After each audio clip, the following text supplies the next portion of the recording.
Moving into our next story of the day. I hope you're sitting down. The story, you thought the first segment was nuts. This one just is just cat out of the bag. We know what's happening. But again, the libs don't care in the same way Karine Jean-Pierre doesn't care that she's lying, because we have a clip here from Blaze Media, specifically Blaze TV, that a room goes silent when a liberal witness says parents have no right on child sex change. What's taking place within our classrooms, with what these crazy activist educators are doing, is nuts. Support the show, folks, if you haven't already, by hitting that like and subscribe button, because we need to get this stuff out there. We need to let people know what's going on here within our classrooms, within our school campuses, within the education system, and bring awareness to this stuff, because it's disgusting. It's sick. These groomers are everywhere. We got to get them out. Let's go ahead and roll it. Thank you, Madam Chair. And thank you, Ms. Pocock, for staying online. I know you're not in the room. We haven't forgotten you're there. Appreciate you being here. I was curious to get your thoughts just really on, in the context of this conversation we're having today, what the role of the traditional nuclear family is in society today, and what your take is on that. Thank you for having me. I recently had a surgery, and so I'm not able to fly. So I really appreciate the opportunity to testify virtually.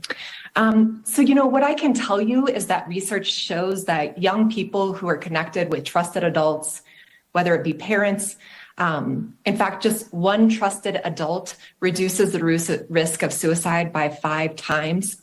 So the reality is, family structure is important. And, those of us in this community know that we have family structures in which our children are very taken care of, have great health outcomes, similar to others who might be in different structured households. But the truth is, anyone can be a trusted adult and impact the outcomes for young people. And so that's why we're constantly educated. Pedophile could be a trusted adult, somebody that wants to see your wahoo or yoo-hoo a little chopped off, your breasts removed, you to take hormone or puberty blockers. It's all trusted, folks. A trusted adult could be anybody and anything, okay? Just know that. That's according to these people. You could sit there and prey on little girls and little boys, and you could be trusted. That's you'll see. You'll see. Educating the community, be the trusted adult for the young person. No matter where you are, you could be a teacher, you could be a neighbor. If that young person trusts you, they can come to you with a difficult problem they're facing, and that will reduce their risks. Do you believe that parents have a right to be involved in these sort of discussions with their children in school? So we have, I think, about 100 parents who participate in our programs to support their young people. And so at Inside Out, we believe that if parents want to show up as a partner in the success of their young people, they're going to have healthier outcomes. So, for example, but do parents have a right to know is my question. Do parents have a right to know what their child is dealing with? For example, if there's a child or a teenager in school who's questioning their identity or those sorts of things, do parents have a right to know and be involved in that discussion? Well, I'd say, it depends. Again, we have young people who show up at our space who are leaving unsafe, abusive homes. And in that case, we have to do everything we can to make sure that young person is safe and protected. We are constantly filing reports of abuse and neglect because... She's dodging the question, you guys. And that should worry all of you. One, look at her room. Okay, look at the pin that's on her. Look at the way she's talking. This type of stuff is typical from a progressive leftist and activist. And we're moving into the territory of a society that's being pushed on by these progressive leftist activists here on violence, that if you don't go along with what your son or daughter wants at the age of 3, that you'll have them removed from your household, that you don't have no say in your son or daughter in terms of who they are, even though they are biologically, objectively a male or female. This is where we're going. It should terrify all of you. It terrified me that the fact that people still voted Democrat in this last midterm election with this going. This right here is just an issue that you can't mess with, because there's going to be a point where your son, your biological male son, is going to say, I'm a girl. And you're going to be like, no, you're not. And he's going to tell his teacher, he's going to tell a school psychologist, And there's going to be a point where social services walks up to your house and removes your child from your house. It will happen. They've already been talking about it. You got this psycho here. Of parents I not understand the cases young of people who it they sounds are. like you're deflecting the question a little bit. I understand cases of abuse. There's laws to protect the abuse. I mean, schools actually are legally obligated to report cases of abuse, same for churches and the like, anyone who deals with young people. But, do parents have a right? Should they be informed about what's going on? Do they have a right to know what's going on in their? I would like to ask all of you, and let me know in the comments below, and I kind of have a feeling already what you're going to write. Wouldn't it be abusive to play into somebody's delusions? I'll give you an example. Let's not even use the one they're using up here.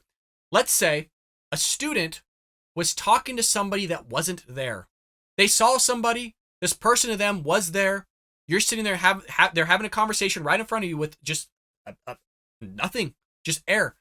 Would you sit there and be like, you're right, that person is there, and they're communicating with you, and I see them too. Is that the right thing to do, or is that a little abusive to play into somebody's delusion?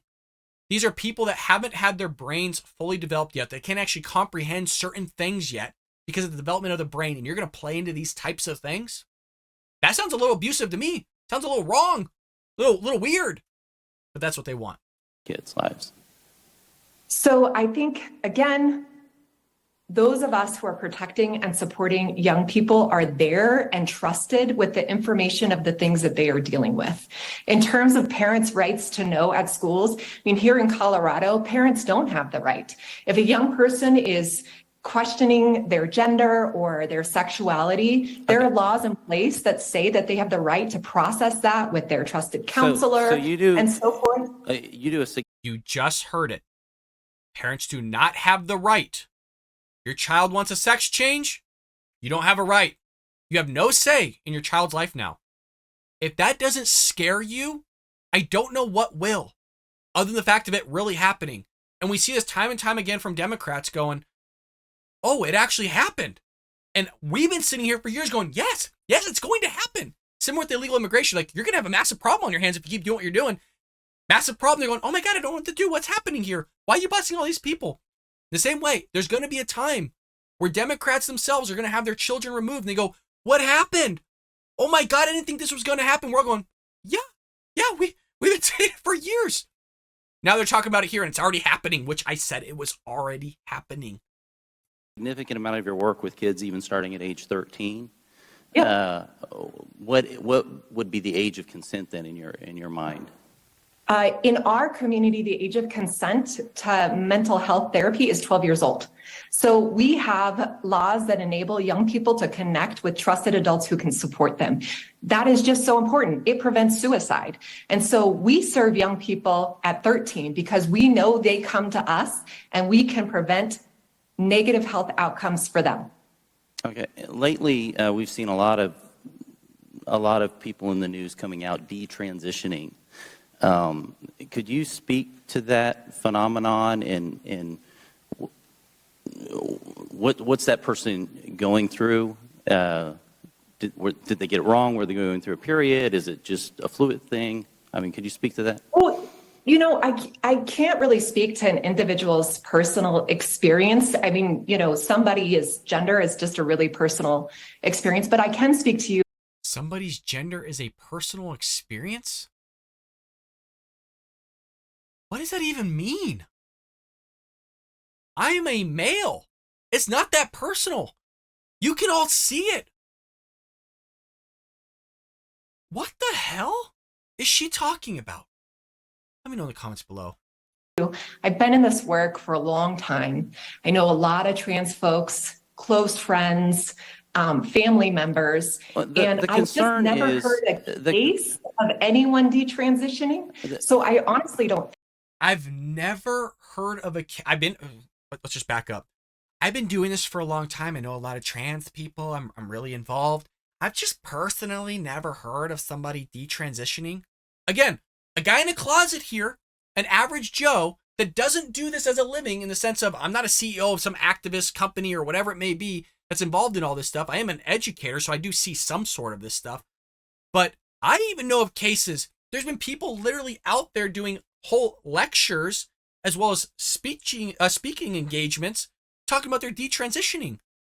I mean, Ben Shapiro on the Daily Wire literally just had somebody on his show the other day that was talking about the detransitioning and how horrible it was. What are you talking about? But this is stuff they're going to lie. Even this guy, look at his reaction. Even he's going, oh, come on. Bunch of BS.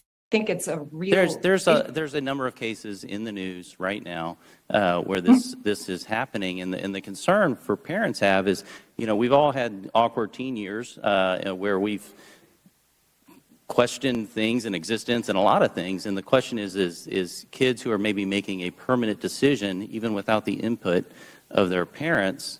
And making irreversible decisions. There's some who've talked about they can't have kids anymore and they wish they could and the like. And so I'm curious how we would work to protect kids. I wish we had more time. Gentleman's time has expired. Because I think this is an important issue to get into. But thank you for being here. Thank you. If you enjoyed This is one of the scariest issues up there, folks, other than them saying they want to chisel away your Second Amendment rights, slowly chisel away your First Amendment rights. There's going to be a point, if this continues, where you don't have a say in what your son or daughter does and doesn't do. It's going to be the state, meaning the school that's ran by the state, that's going to tell you what your son and daughter can and can't do. And you have no involvement. You have no idea it's going on. You have no idea that they're sitting there trying to get this transition therapy. You have no idea that they're being indoctrinated in the classroom. You have no idea that they're going through meeting a school psychologist to help them transition from male to female, to lop off their genitals, to take off their breasts, to give them hormone enhancers or puberty blockers. You're not going to have any say. And it already has happened. I'm telling you as an educator, I know for a fact, because I've been in the trainings and have been told in the past, that I don't even know their name, their actual name that they go by. It's not in the system. And their parents don't even know that their son or daughter is going through a transition phase. And the school psychologist is walking them through it. I've sat there. I've seen it with my own eyes. It is happening. The state of Colorado, clearly it's happening. I hope you enjoyed that clip from the Bald Brad Show. If you did, make sure to hit that subscribe button so you can stay up to date on all our future content.